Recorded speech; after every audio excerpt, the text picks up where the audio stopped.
உங்களுடைய ப்ராடக்ட் வெளியே வர வரைக்கும் நீங்கள் யாரா அந்த பையன், உங்கள் ப்ராடக்ட் நல்லா இருந்துச்சுன்னா மக்கள் எல்லாரும் ரெக்கக்னைஸ் பண்ணி ஓ அவன் தானே அந்த பையன். நிறைய ஸ்டூடெண்ட்ஸ் சொன்னாங்க என்னன்னா எங்க கதையை அவர் எடுத்துட்டாரு. அது ஒன்றும் இல்லை சார். இப்போ ஓமே கடவுளை பண்ணும்போது எக்கச்சக்க பேர் என் வாழ்க்கையில் நடந்த இப்போ அப்படியே இது பண்ணியிருக்கீங்க பிரதர் அப்படின்னு சொல்லிட்டு என் கையை பிடிச்சி அழுதவங்களும் இருக்காங்க. அது ஒன்றும் இல்லை, நம்ம எல்லா மனிதர்கள், நம்ம எல்லாரும் ஒரே இமோஷன்ஸ் தான் கோ த்ரூ பண்றோம். மிஷ்கின் சார் வரான்னு பயந்தேன்னா நான் என்ன பண்ணணும்னு நினைச்சேன்றது வராது. எப்படி என்னுடைய செகண்டரி ஆக்டர்ஸ் கிட்ட வேலை வாங்கணும் அதே தான் இவங்களுக்கு. அவங்களுக்காக ஏதோ ஒரு விஷயம் நான் காம்ப்ரமைஸ் பண்ணிட்டு நாளைக்கு ஐயோ இப்படி வரலையேன்னு 200K வியூஸ் விஜய் சித்து வ்ளாக்ஸ் இருக்கும் போதே அவங்க ஃபேன் ஆகி இப்போ அவங்க 2 பேரும் கவுண்டமணி செந்தில் மாதிரி இந்த படத்துக்கு அவங்க வந்து அவங்கள வச்சா இது அந்த மாதிரி இது பண்ணுறது. அவங்க 2 பேரும் ஆக்டர்ஸாக இந்த படத்தில் யூஸ் பண்ணியிருக்கேன். ஏன்னா அவங்க 2 பேரோட டேலண்ட் எனக்கு பிடிக்கும் அப்படின்னு சொல்லி. சிம்பு எப்படி உள்ள வந்தாரு? என்ன பிரேக்கப் சாங் இருக்கு சார், அவர் பாடினா நல்லா இருக்கும் அப்படின்னு ஃபீல் ஆச்சு. ஃபர்ஸ்ட் போய் கேட்டேன் அமிச்சேன். சார் நான் பிரேக்கப் சாங்லாம் பாட மாட்டேன், இன்னும் போய் பிரேக்கப் சாங்லாம் பாட்டு சார் சில பேர் சில விஷயம் பாடினா தான் சார் சூப்பராக இருக்கும். அவரை ஃபோர்ஸே பண்ண முடியாது சார், அவருக்கு பிடிச்சா பண்ணுவாரு. சார் வணக்கம், எப்படி இருக்கீங்க? நல்லா இருக்கேன். எல்லாருக்கும் வணக்கம். நான் உங்க டைரக்டர் அஸ்வத் மாரிமுத்து பேசுறேன். நான் டிராகன்ற படத்தை இயக்கியிருக்கேன். சார் ஊமை கடவுளைக்கு முன்னாடி யாரா இந்த பையனா இருந்த அஸ்வத் ஊமை கடவுளுக்கு சக்சஸ்க்கு அப்புறம் நான் தான் இந்த பையன்ற ஒரு மூமெண்ட்டை மாறிச்சு. அந்த மூமெண்ட்டோட ஜேர்னி பத்தி கொஞ்சம் சொல்லுங்க. இல்லை, எல்லாருடைய உழைக்கிற எல்லாருக்குமே அதுதான் சார். ஏன்னா உங்களுடைய ப்ராடக்ட் வெளியே வர வரைக்கும் நீங்கள் யாரா அந்த பையன் தான். உங்கள் ப்ராடக்ட் நல்லா இருந்துச்சுன்னா மக்கள் எல்லாரும் ரெக்கக்னைஸ் பண்ணி ஓ அவன் தானே அந்த பையன் அப்படின்னு ரெக்கக்னைஸ் பண்ணுறது தான் சார். எல்லாருக்கும் இருக்கிற ஜேர்னி தான் ஒரு 7 வருஷம். ஆனால் பண்ணுற படம் புதுசாக படம் பண்ணணும், அதில் காம்ப்ரமைஸே இல்லாமல் பண்ணணும். கிடைச்ச பட்ஜெட்டில் 3 கோடிக்கு பண்ணப்பட்ட படம் தான் ஓமை கடவுளே. ஓமை கடவுளையில் வந்து கிடைச்ச எக்ஸ்பீரியன்ஸ் வந்துட்டு நான் ஷார்ட் ஃபிலிம் பண்ணிட்டு இருந்த காலம், நாளைய இயக்குனரில் ஷார்ட் ஃபிலிம் பண்ணிட்டு இருந்தேன். ஒரு 8-9 ஷார்ட் ஃபிலிம் அந்த இதுக்கே பண்ணியிருக்கேன். அதுக்கப்புறம் கெயின் பண்ண எக்ஸ்பீரியன்ஸ், அதுக்கப்புறம் படித்த விஷயங்கள், அதுக்கப்புறம் நிறைய பேரை ஃபாலோ பண்ணது, செல்ஃப் லேர்னிங் நிறையா பண்ணது, அது எல்லாமே சேர்ந்து தான் ஒரு 7 வருஷம் உழைப்பு ஓமை கடவுளே. அந்த ஓமை கடவுளை கொடுத்த பிளாட்ஃபார்ம் அமைச்சு கொடுத்தது தான் டிராகன். அதுக்கப்புறம் பண்ணுற எஸ்டிஆர் சார் படமாக இருக்கட்டும், தெலுங்குல பண்ண படங்களாக இருக்கட்டும் எல்லாம். சார் இப்போ உங்க அசோசியேஷன் வித் ஏஜிஎஸ், அதாவது ஃபர்ஸ்ட் படம் வித் ஏஜிஎஸ் உங்களோட 2வது படம். ஸோ இந்த 2வது படம் முடியறதுக்குள்ள அதே கம்பெனியில 3வது படம் ஜஸ்ட் அனௌன்ஸ்மெண்ட்டா இல்லாம ஒரு போஸ்டரோ ஒரு டைட்டில்லையோ தெரிக்க விட்டுட்டீங்க. ஸோ உங்களுக்கும் அகோரம் சார், கணேஷ் சுரேஷ் சார் அவங்களோட டிராவல் பத்தி, ஏஜிஎஸ் பத்தி. கல்பாத்தி அகோரம் சார் வந்துட்டு எனக்கு தெரிஞ்ச லைஃப்ல கிடைச்சிருக்கு இப்போ ஒரு மென்டர் மாதிரி வச்சுக்கோங்களேன். அதாவது ஒருத்தர்கிட்ட போயிட்டு நான் நாமளா இருக்க முடியுது ஒரு ப்ரொடியூசர் கிட்ட, அந்த ப்ரொடியூசர் வந்து நம்ம எது பண்ணாலும் தட்டி கொடுக்குறாரு. நல்லா இல்லாத விஷயத்த அவர்கிட்ட கொண்டு போனது இது வரைக்கும் இல்லை. அதே மாதிரி ஒரு விஷயம் நல்லா இருக்குன்னா அவர் வந்து அது வந்து வேணான்னு சொன்னதே இல்லை. இப்போ இந்த இடத்துக்கு ஒரு பட்ஜெட் தேவைப்படுது அப்படின்னா அவர் வந்து நான் டேரக்டர் சொன்னா கரெக்டாக இருக்கும்னு இது பண்ணிப்பார். அவருக்கு தேவை கதை, அவருக்கு பிடிச்சிச்சுன்னா அவ்வளோதான். அதே மாதிரி அவர் வந்து இந்த ஹாலிவுட்ல கதை கேட்குற மாதிரிலாம் கேட்க மாட்டார். அவர் வந்து இப்போ நம்ம ஒரு பட்டுக்கோட்டையில், மேட்டூர்ல, சேலம்ல, தாராபுரத்துல, ராசிபுரத்துல இந்த மாதிரி ஒருத்தர் வந்து படம் பார்க்குறவனுக்கு இந்த படம் பிடிக்குமா அப்படின்ற ஒரு வெகுஜன மக்களை ரெப்ரசென்ட் பண்றது தான் அகோரம் சார். உங்க travel with creative producer Archana and Aishwarya. Archana ma'am வந்துட்டு அதான் இப்போ அகோரம் சார் கிட்ட எதுவுமே ஸ்ட்ரெயிட்டா போகாம சரி அவர்கிட்ட போனா இது கொஞ்சம் நடக்காது அப்படின்னா நான் ஃபர்ஸ்ட் எடுக்கிற ரூட் வந்து அர்ச்சனா மேம் கன்வின்ஸ் பண்ணா அவங்க போய் எப்படியாவது அகோரம் சாரை கன்வின்ஸ் பண்றாங்க. அதே மாதிரி அர்ச்சனா மேம் வந்துட்டு ஆல்மோஸ்ட் சிமிலர் ஏஜ் அண்ட் அந்த ஒரு இது இருக்கிறதுனால have a very sisterly feeling towards her. So she is that என்ன சொல்றது with one person whom as also அவங்க ஒரு விமன் ப்ரொடியூசர்ன்றதுனால எனக்கு இன்னும் அது எனக்கு ஒரு அழகாக இருக்குது அந்த ரிலேஷன்ஷிப்பு. ஏன்னா என்னோட ஃபர்ஸ்ட் படமும் ஒரு விமன் ப்ரொடியூசர் அண்ட் இவங்களும் வந்து ஒரு விமன் ப்ரொடியூசர். இவங்க கூட வந்து பேசும்போது இது பண்ணும்போது அந்த lot of respect that they show அந்த டைரக்டர் இருக்குல்ல, அது ரொம்ப அழகு. அண்ட் சில விஷயம்லாம் அவங்க என்ஜாய் பண்ணுறதை பார்த்தாலே அழகாக இருக்கும். நீங்கள் அர்ச்சனா மேம் கிட்ட சில விஷயம் போட்டு காமிச்சு அவங்க என்ஜாய் பண்ணுறதை பார்த்தாலே ரொம்ப அழகாக இருக்கும். And coming to associate creative producer Aishwarya வந்து ரொம்ப ஃப்ரெண்டு மாதிரி. இப்போது இது அவங்க வந்து இன்ஃபேக்ட் அவங்க ரொம்ப ரொம்ப ஸ்வீட். அவங்க வந்து இப்போ இவங்க கிட்ட ஒரு சீனியாரிட்டி இருக்கு, ஐஸ்வர்யா கிட்ட வந்து அந்த சீனியாரிட்டி இல்லாம மோர் லைக் ஒரு ஃப்ரெண்டா பழகக்கூடிய ஒரு இது செட்டுக்கு அவங்க அடிக்கடி வருவாங்க. அண்ட் லைக் த வே அவங்க தர அந்த அன்பு இருக்கு அண்ட் த ரெஸ்பெக்ட். என்னன்னா AGS as a whole first thing இங்க ஏன் படம் நம்மளால பிடிச்ச மாதிரி நமக்கு ஆசைப்பட்ட மாதிரி பண்ணுங்க, ஒன்று there's no interference. செகண்ட், அவங்க டேரக்டரை ரெஸ்பெக்ட் பண்ற விதம் எல்லாருமே அனுபவிக்கணும். இங்க எல்லா டேரக்டர்ஸும் இங்க படம் பண்ணணும்னு எனக்கு ஆசை. நல்ல கண்டென்ட் வச்சுட்டு படம் பண்ணணும்னு நிறைய பேர் ஏஜிஎஸ்ல படம் பண்ணணும்னு எனக்கு ஆசை. ஏன்னா உங்களுக்கு அப்பதான் நீங்க டேரக்டரா ஃபீல் பண்ண முடியும். எனக்கு பர்சனலா சொல்றேன் சார். இப்போ ஆட்டோகிராஃப் வந்த போது ஒரு கனெக்ட் எல்லாருமே ஃபீல் பண்ணாங்க. எங்களோட கதையை எல்லாரும் சேரன் எடுத்துட்டாருன்னு சொன்னாங்க. சமீபத்தில் வந்து ஒரு பார்க்கிங் ஆட்டும் குட் நைட் ஆகுதும் அந்த கனெக்ட் எல்லாரையும் கனெக்ட் ஆச்சு. ஸோ டிராகனோட ட்ரெய்லரை பார்த்துட்டு 2 விதமான விஷயங்கள் இருந்தது. நிறைய ஸ்டூடெண்ட்ஸ் சொன்னாங்க என்னன்னா எங்க கதையை அவர் எடுத்துட்டாரு அப்படின்ற ஒரு விஷயம் சொன்னாங்க. இன்னும் சில பேர் வந்து எங்க காலேஜ்ல நடந்த விஷயம் அப்படின்ற மாதிரியான ஒரு விஷயம் இருந்தது. இந்த கனெக்ட் வந்து எப்படி நடந்தது சார்? அது ஒண்ணும் இல்லை சார். இப்போ ஓமே கடவுளை பண்ணும்போது நிறைய பேர் வந்து அதை வந்து என் வாழ்க்கையை நீங்க அப்படியே படமா எடுத்திருக்கீங்க அப்படின்னு சொன்னாங்க. 1-2 பேர் என் கதையே ஒரு தூக்கிட்டாரு அப்படின்லாம் கூட அதை தப்பா யூஸ் பண்ணிக்கணும்னு நினைச்சவங்க அப்படி சொல்லியிருக்காங்க. எக்கச்சக்க பேர் என் வாழ்க்கையில நடந்த இப்ப அப்படியே இது பண்ணிருக்கீங்க பிரதர் அப்படின்னு சொல்லிட்டு என் கையை பிடிச்சி அழுதவங்களும் இருக்காங்க, என்னை கட்டி பிடிச்சிட்டு பாராட்டினவங்க நிறைய பேர் இருக்காங்க. அது ஒன்றும் இல்லை, நம்ம எல்லாம் மனிதர்கள், நம்ம எல்லாரும் ஒரே எமோஷன்ஸ் தான் கோ த்ரூ பண்றோம். நம்ம சொல்ற அந்த எமோஷன் வந்துட்டு எல்லாருக்கும் போய் சேருது அப்படின்னு தான். ஒன்றும் இல்லை, ஒரு டைட்டானிக்னு ஒரு படம், அதுல வந்து ஜாக்கு, நான் வந்து நெல்லிக்குப்போன்னு ஒரு இடத்துல இருக்கேன், எங்க அம்மா முனிசிபல் கமிஷனரா இருந்தாங்க, இப்போ அங்கதான் இருக்காங்க அந்த இடத்துல. அங்க வந்து ஒரு அந்த படம் அந்த ரிலீஸ் ஆகுது. அங்க வந்து ஜாக்கு சாவரும் போது ரோஸ் அந்த அப்படியே அப்படியே விரைஞ்சு செத்துரும், அப்படியே அழும்போது அங்க இருக்கிற அப்ப அந்த டிவி இது மட்டும் தான் இருக்கும். அங்க ஒரு கிழவி வந்து பயங்கரமா அழுகுது. அந்த கிழவிக்கு ஜாக்க தெரியுமா, ரோஸு தெரியுமா, இல்ல அதை எடுத்த ஜேம்ஸ் கேமரோன் தெரியுமா, இல்ல அந்த கப்பல் அவ்வளவு பெருசு அப்படின்ற இதெல்லாம் தெரியுமா? இமோஷன் தான். அந்த இமோஷன் வந்து அவங்களுக்கு போய் சேரும் போது அவங்க வந்து அவங்க வாழ்க்கையோட கனெக்ட் பண்ணிக்கிறாங்க. இதுதான் அதுக்கான. சார், இந்த ஸ்கிரிப்ட் வந்து உங்க லைஃப்ல நீங்க பார்த்ததா, அனுபவித்ததா, கடந்து வந்ததா? இது அப்படியே என் வாழ்க்கையில நடந்த கதை அப்படி கிடையாது. எப்படி இப்போ ஓமே கடவுளை வந்து ஒரு பெஸ்ட் ஃப்ரெண்டை கல்யாணம் பண்ண அப்படி இருக்குன்னா, எனக்கு ஒரு பெஸ்ட் ஃப்ரெண்டை லவ் பண்ண அது வரைக்கும் உண்மை. எனக்கு கடவுள் டிக்கெட் கொடுத்தாரானா அதெல்லாம் கிடையாது. அப்படிலாம் இருந்தா என்ன எங்க தூக்கி போய் உட்கார வச்சிருப்பான் நேரம். அதனால இதுல இந்த டிராகன்ற கேரக்டரோட நிறைய ஆட்ரிபியூட்ஸ் என்னோட இது இருக்கு. அதே மாதிரி இப்போ மரியம் ஜாட் தான் அப்பா கேரக்டர் பிளே பண்ணிருக்காரு. இப்போ அவர் ஒரு சோல்னா போய் மாட்டிட்டே இருப்பாரு. அது ஒரிஜினல் எங்க அப்பாவோட சோல்னா போய் அதை எடுத்துட்டு வந்து இந்த படத்துல வச்சிருக்கேன். அந்த கேரக்டர் வந்துட்டு அவர் நிறைய ரெசனேட் பண்ணும். ஒரு ரொம்ப ரொம்ப வெள்ளந்தியான ஒரு ஆளு அப்படின்னு அவர் பார்க்கும்போது உங்களுக்கு அப்படியே அது ரெசனேட் பண்ணும். இப்போ சித்ரான்றது எங்க அம்மா பேர், அதனால சித்ரான்னு வச்சிருக்கேன். இப்போ ஃப்ரெண்ட்ஸ் இந்த கேங் இருக்கும் இல்லையா, அதுல ஒருத்தன் பேர் அன்பு, பாம்பு, இவங்கெல்லாம் வந்து அப்படியே இந்த பேச்சுலர் ரூம் மாதிரி கிரியேட் பண்ணி கண்டென்ட் வேற போயிட்டே இருக்கும். பட் இந்த நம்ம லைஃபோட நம்ம பார்த்த விஷயங்களோட அதை இது பண்ணும்போது, இப்போ நான் ட்ரிப்ளிகேன்ல தான் பிறந்தேன். ட்ரிப்ளிகேன்லயே அதே இடத்துல அதே லொகேஷன்லயே இந்த படத்தை ஷூட் பண்ணி. ஸோ இந்த மாதிரி சில நுவான்சஸ், அந்த ட்ரைட்ஸ் அதெல்லாம் வந்து டிராகனுக்கு இருக்கும். ஆனா மொத்தமா இது டிராகன் வந்து அப்படி இருந்தா எனக்கு தூக்கி போய் இங்க உள்ள வச்சிருவாங்க. சார், ஓமை கடவுளையில வந்து ஒரு முக்கியமான டைலாக் வந்து உங்களுக்கு சொன்னா புரியாது சார். ஆமா. ஸோ இப்போ டிராகன்லயுமே அது ரிப்பீட் ஆகுது. ஸோ இது எதுக்குண்டான லீடு? அஸ்வத் மாரிமுத்துவோட சினிமாட்டிக் யூனிவர்ஸா கன்வெர்ட் பண்ணதுக்கு உண்டான லீடா? இல்ல அந்த மாதிரி எல்லாம் இல்லை சார். இது வந்து அந்த உனக்கு சொன்னா புரியாது சார், ரொம்ப ஃபேமஸான ஒரு இது. அதே மாதிரி அந்த சிச்சுவேஷன்ல அந்த ஹீரோ அந்த இடத்துல சொல்றதுக்கு ஒரு டயலாக் வேணும். ஏன்னா அந்த மாதிரி ஒரு அவன் கடவுளை பார்த்து திரும்பி வரான், ஏன் அவன் பைத்தியம் மாதிரி பண்றான், ஏன்டா அப்படி பண்ற அப்படின்னா சொன்னா புரியாது சார் அப்படின்ட்டு அந்த படத்துல இருக்கும். ஆனா இப்போ இந்த படத்துல ஹீரோக்கு ஒரு விஷயம் நடக்குது, அது வந்து நடக்கிறதுனால அவன் அப்படி ரியாக்ட் பண்றான், அப்படியே கத்துறான், பைத்தியம் மாதிரி அப்படி கத்துறான். அப்போ அதை பார்த்துட்டு இருக்க கௌதம் மேனன் சார், என்னடாச்சு ஏன்டா இப்படி பண்ற, அந்த இடத்துக்கு சம்மந்தம் இல்லாம பண்றான் சார். அது உங்களுக்கு சொன்னா புரியாது சார். ஏன்னா அவர்கிட்ட சொல்ல முடியாது அது ஏன்ட்டு.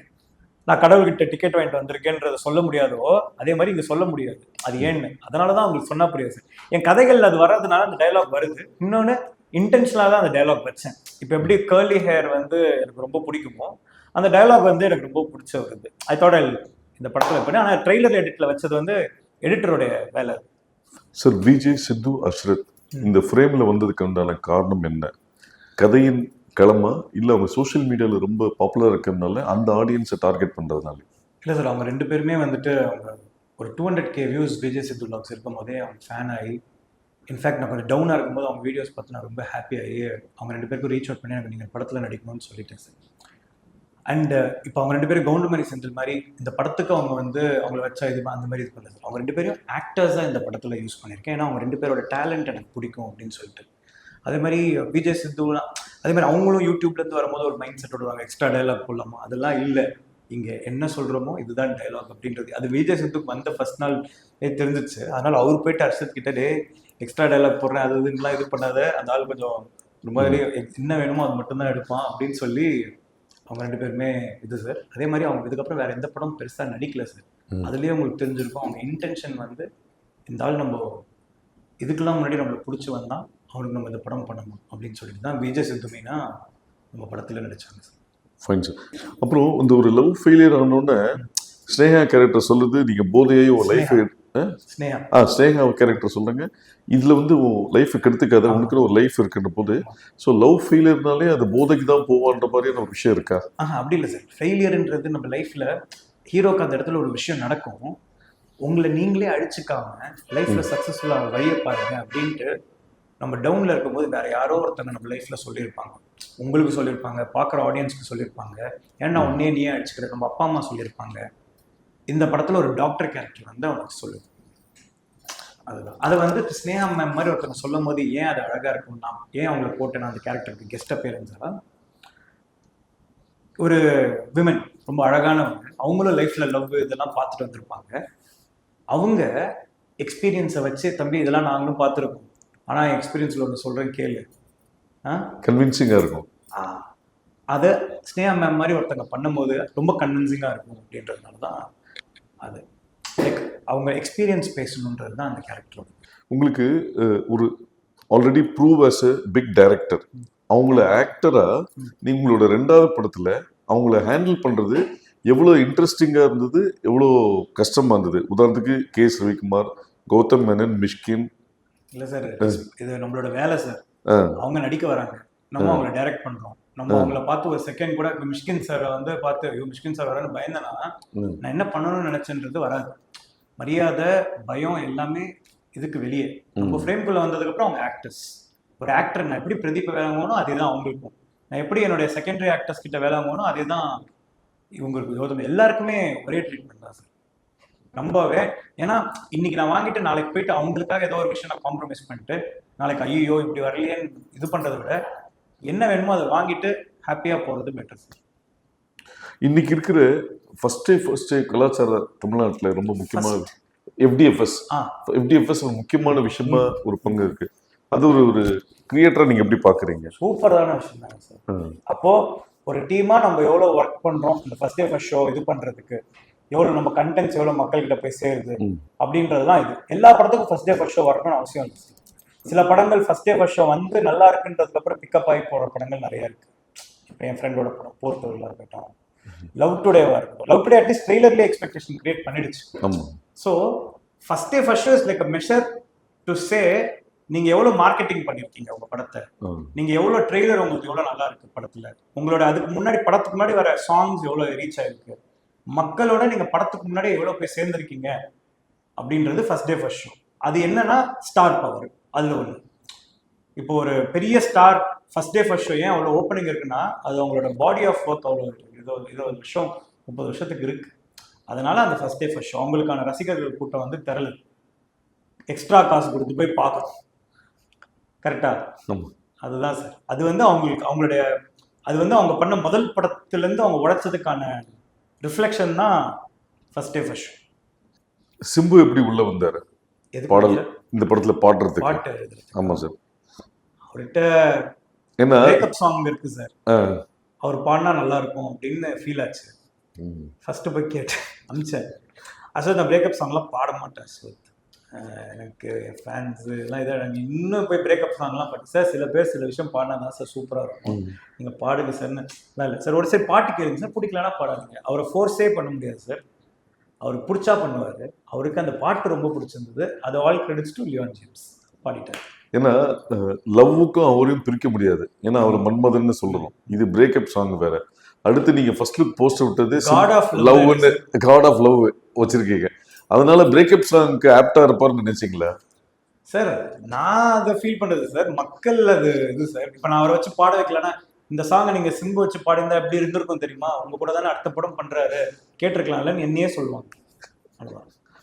ஸோ இந்த டிராகன் ஆல்பம்ல உங்களோட ஃபேவரட் சாங் என்ன? எனக்கா சார்? ஃபர்ஸ்ட் எல்லா 6 சாங்குமே ஃபேவரட் சார். நைஸ். இப்போ இதுல வந்து இன்னும் 3 சாங் வர வேண்டியது இருக்கு சார். மாட்டினார் ஒருத்தருன்னு ஒன்று, அதுக்கப்புறமா மனமே மனமேன்னு ஒன்று, நான் யார் இறைவான்னு ஒரு சாங். இப்போ நான் யார் இறைவா சாங் வந்து யுவன் சார் பாடியிருக்காரு, இப்போதான் வந்துச்சு, சூப்பரா இருக்கு. அது வந்து இந்த அராஜகத்தெல்லாம் அடங்கி போனதுக்கு அப்புறம் ஒரு பாட்டு கேட்கணும் அப்படின்னு ஒன்று இருக்குல்ல, ரொம்ப சோல்ஃபுல்லா. உங்க லைஃப்ல நடந்த ஏதாவது ஒரு டிராகன் மூமெண்ட்? லைஃப்ல நடந்த எல்லாத்தையும் தான் டிராகன்ல வச்சிருக்கேன் சார் நிறைய, அதனால அது எல்லாமே டிராகன் மூமெண்ட் தான். சில பேர் பத்தின உங்கள் பார்வை. அனுபமா பரமேஸ்வரன் மிக சிறந்த நடிகர். Kayadu very professional actor. Sneha புன்னகை அரசி சார், பீஸ். உங்க cameraman elder brother Leon James, music director. My best friend, the most underrated musician before Dragon. Mysskin entertainment, அதாவது நாலேஜபிள் என்டர்டெயின்மெண்ட். ரவிக்குமார் சார். பயம் பயம் பயம் மரியாதை சார், மரியாதை. Gautham Menon. Lucky Sam. George Maryan. Innocent. George Maryan வந்து innocent. Innocent. Indumathi. Mildly innocent. Mildly innocent. Mildly innocent. உங்களை ஒரு ஸ்டேட்மெண்ட்ல டிஃபைன் பண்ணணும்னா என்னவா சொல்வீங்க? என்னையா சார்? ஆமா. நான் பேசுறதும் நான் ஃபர்ஸ்ட் டைம் கொடுக்குற அப்பியரன்ஸும் சில பேருக்கு அது ஓவர் கான்ஃபிடென்ஸாக இருக்கலாம். ஆனால் ஐ திங்க் அது ஒரு 8 வருஷம் என்னுடைய லைஃப்பில் நான் கஷ்டப்பட்டு உருவாக்கிட்டது அது கான்ஃபிடென்ட்டாக இருக்குது. முதல்ல நம்மளே நம்பலைன்னா நம்மளை வேற யார் நம்புவான்னு நினைக்கிற ஆள் நான். அதே மாதிரி என் ப்ராடக்ட் நான் நல்லா இருக்குன்னு நான் நம்புறதுனால தான் அது எல்லாருக்கும் பொறுமையாக போய் அது சேருது. நான் வந்துட்டு சில பேர் எனக்கு சொல்லியிருக்காங்க, நம்ம பேசக்கூடாது, நம்ம படம் பேசணும் அப்படின்னு சொல்லிட்டு. நம்மளே நம்ம படத்தை பற்றி பேசலன்னா வேறு யார் பேசணும் அப்படின்னு நினைக்கிற. ஸோ நீங்களும் பிரதீப்பும் ஃபர்ஸ்ட் டைமாக ஒருத்தர் மீட் பண்ணப்போ உங்கள் 2 பேருக்குள்ள என்ன இம்ப்ரெஷன் வந்தது? அது இப்போ எப்படி இருக்கு? நேரில் தான்டா ஒரு மாதிரி இருக்கானா, ஃப்ரேமில் சூப்பராக இருக்கடா. அதுதான் நான் அவனை பார்த்து ஃபஸ்ட்டு சொன்னது. அவனை வச்சு நான் காலேஜ் வீடியோ பண்ணிட்டு இருக்கும்போது திடீர்னு ஒரு பையனை என் அசிஸ்டண்ட்டாக ஒர்க் பண்ணிருந்தான், வாடா அப்படின்னு கூப்பிட்டது.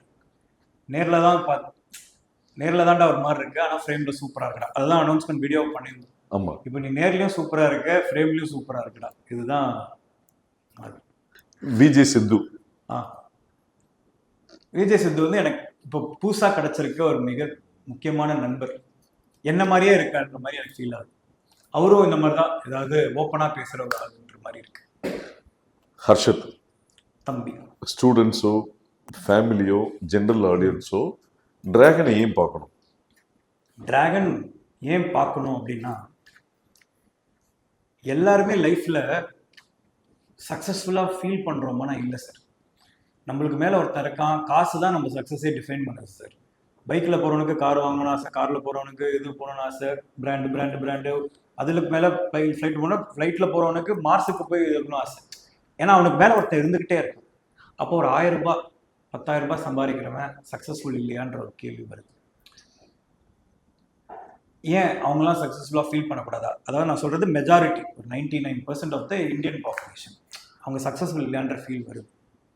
எனக்கும் அந்த ஃபீல் வந்திருக்கு.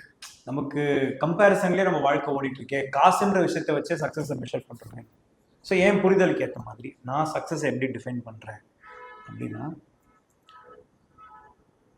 எவன் ஒருத்தன் உண்மையா நேர்மையா சம்பாரிச்சு அவன் குடும்பத்துக்கு கொடுத்து அவனும் சந்தோஷமா இருந்துட்டு அவனை சுத்தி இருக்கவங்களையும் சந்தோஷமா வச்சுட்டு இருக்கானோ அவனும் சக்சஸ்ஃபுல் தான். அதாவது இன்னைக்கு இங்க உட்காந்துருக்க அண்ணால இருந்து அங்க நம்மளுக்கு ஃபுட் டெலிவரி பண்ண வர இவர்ல இருந்து நம்மளுக்கு ஊபர் ஓட்டுற டிரைவர்ல இருந்து கட்டட வேலை செய்யற இவங்க வரைக்கும் அவங்க சக்சஸ்ஃபுல்லா ஃபீல் பண்ணிட்டாங்கன்னா இந்த படத்தை பார்த்துட்டு நானும் சக்சஸ்ஃபுல் தான்டா அப்படின்ட்டு, அதுதான் டிராகனோட சக்சஸ்.